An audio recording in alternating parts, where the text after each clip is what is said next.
Welcome to Jethro's Garage. Today I'm going to be talking about a couple of tools I use or when I'm building engines or checking engines. Both of these come in handy for a lot of scenarios. One is a push rod length checker set, and the other is a cam checker tool. Y'all come on up here. And we're going to look at these, and I'll talk about some of the scenarios where you'd use either one of them.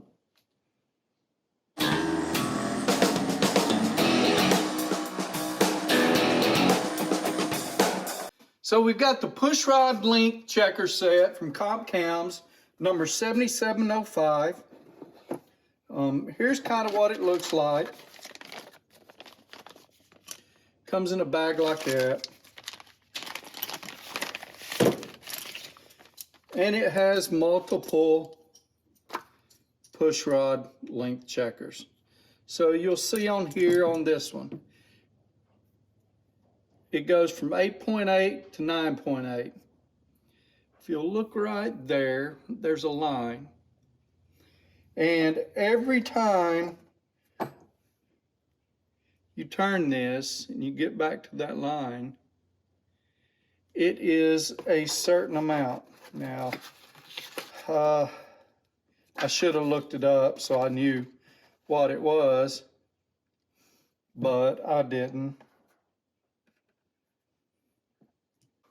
Anyway, so this whole kit, it goes from 5.8 inches to 9.8 inches.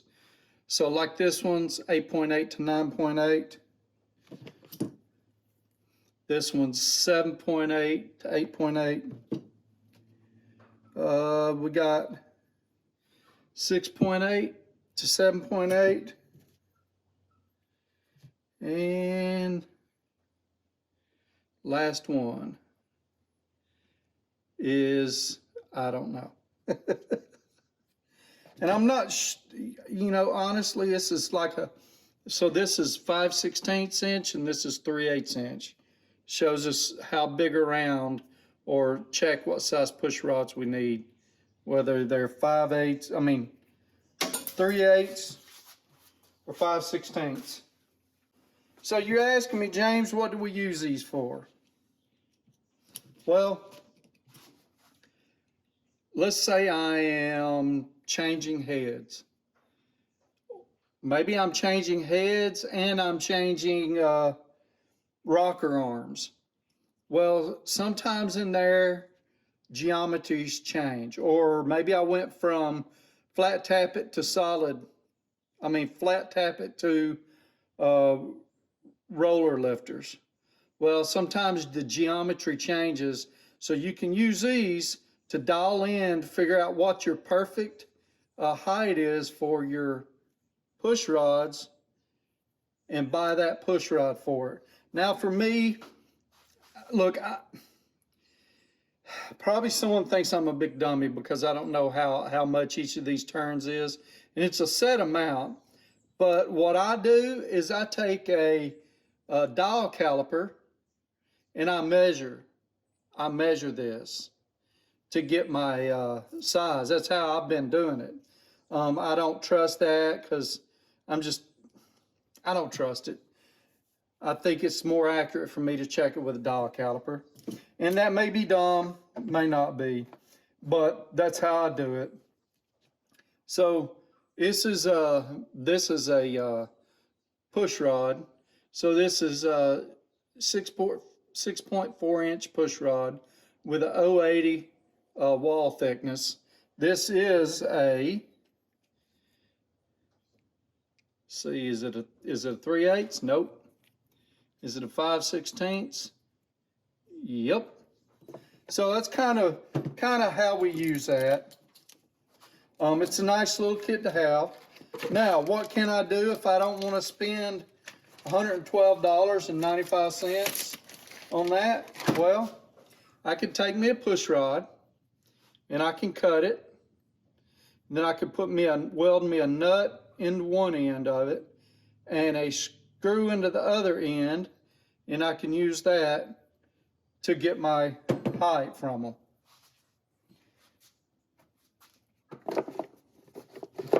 Maybe I'll show you how to do that later. Next, we have the Proform Calm Checker Tool, 668.38. It's lobe lift and base circle run out for $94.99. I want to take you over here to this one engine I got sitting on the ground and show you kind of how this looks in use. Kind of. I can't really go turning this because I don't have it in a position where I can. But there is a cam in there. And so what I would do for a roller cam, I'm going to use this one. For flat tappet, I'm going to use this end. And this one also comes off and you can put other ends on there. This is a roller cam, so I'm going to put this in here. So as it comes up, you can see.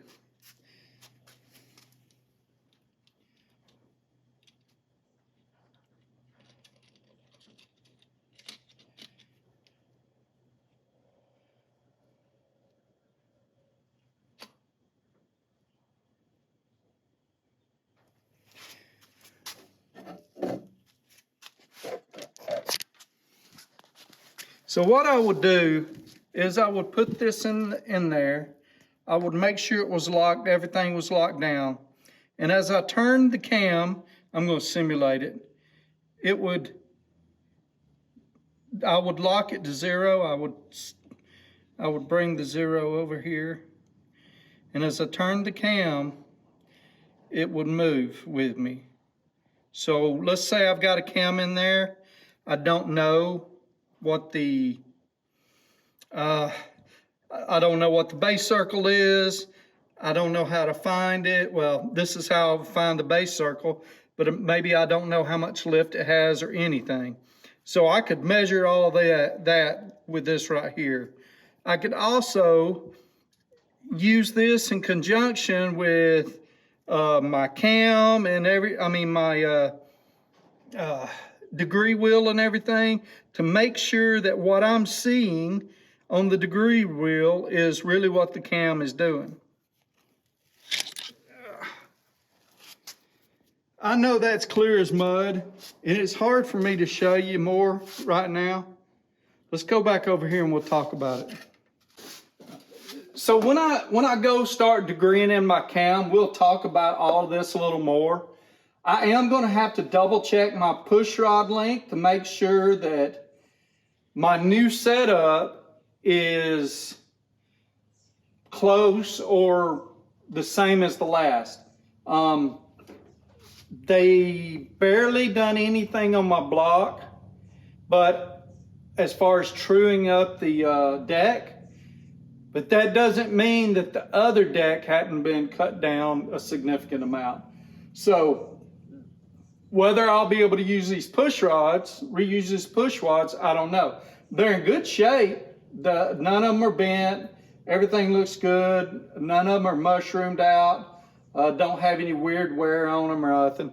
But if they're not long enough or they're too long, it'll make things funny. Now, can I do other things to make them fit? Yes. I can put lash caps on the tops of my valves, and that will give me help for a push rod that's too long. I can also do shims. I don't know if I can shim a stud mount. I don't know about that. I don't know what I can do. Maybe the adjustable rockers studs can help me there if it's too short. Maybe not. But you get the idea. I need to check on to make sure everything's right. And also when I go and degree in the cam, I'm going to degree it in without using this, but I may need to double check some stuff when I go to fooling with it. and that's where this is going to come in handy. I purchased both of these when I built my 331/332 for my Fairlane, and I plan on using them again on this engine and a few others.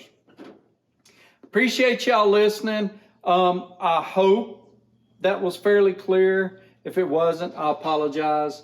I'm going to try to give you a good video maybe in a few weeks when I go and degree this cam in, and it'll probably have me showing you how to use this one first of all, and then later on when I go put my heads on, I'll show you how to use this. Y'all take care. If you could, please hit that like button, subscribe if you haven't already, and please share it with your friends. Y'all take care of one another. Have a blessed day.